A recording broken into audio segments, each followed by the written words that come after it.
एकटे राहिलो तरी पुन्हा आम्ही लढून जिंकून दाखवू असं आदित्य ठाकरे म्हणाले। राजुल पटेल यांनी पक्ष सोडल्यानंतर आदित्य ठाकरेंनी प्रतिक्रिया दिली आहे। तर एवढं पतन होत असताना आत्मचिंतन करण्याऐवजी टीका करतात असं एकनाथ शिंदे म्हणाले आहेत। राजुल पटेल यांच्या प्रवेशानंतर एकनाथ शिंदेंनी ठाकरेंवर टीका केली आहे। गेली 2.5 वर्ष आमच्यासाठी संघर्षाची होती। त्याच्या आधीची देखील 2.5 वर्ष आपण पाहता आम्ही कोविडच्या महामारीशी संघर्ष करत होतो महाराष्ट्रासाठी।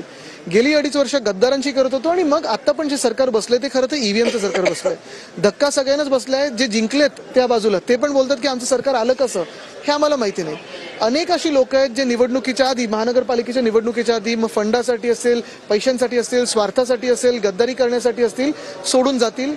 ज्यांना जायचंय त्यांना जाऊ द्या। कोणी गेलं तरी आम्हाला परवा नाही। एकटे जरी राहिलो तरी पुन्हा आम्ही महाराष्ट्र हा कसा पुढे न्यायचा ह्याच्यावर लढून जिंकून दाखवू। राजुल पटेल सारख्या एक धडाडीच्या नगरसेविके 4 वेळा ती निवडून आली।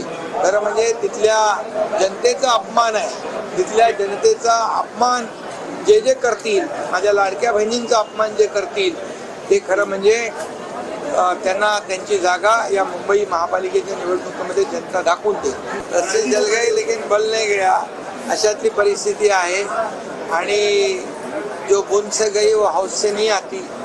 आणि म्हणून यांना देवाने सद्बुद्धी द्यावी एवढंच मी